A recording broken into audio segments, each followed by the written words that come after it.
Well, okay, disclaimer, unahin ko na. Ito para sa mga experts like the psychologists and psychiatrists and neurologists, pero most specifically psychologists. Nabasa ko lang, no, kasi for practical and common sense reasons kaya ako to ibabla. So, para daw hindi tayo magkaroon ng mental breakdowns, ito raw yung mga kailangan nating tandaan, yung first principle thinking. Baga yung mga maliliit na task, i-breakdown muna natin dun sa maliliit na task.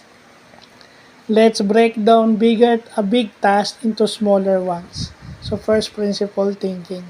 So, para hindi ka mahirapan, isa-isahin mo siya. Yun na ngayon, hindi siya dapat minamadali.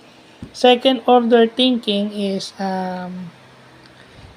tingnan mo yung long-term consequences nung ginagawa mo. Yung ripple, ibig sabihin yung parang domino. Yung bumaksak yung isa, babaksak lahat. So, dapat yun yung iniisip, yung consequences. At saka kailangan, kaya mong panindigan yung consequence, siyempre. And yung inversion, plan reversed. Ibig sabihin, start backwards para walang pitfalls. Think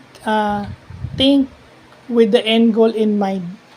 Pero para makarating ka doon sa end goal mo, hindi lang nasa isip mo, pagpaplanuhan mo yun, pabaliktad. So, yun lang po.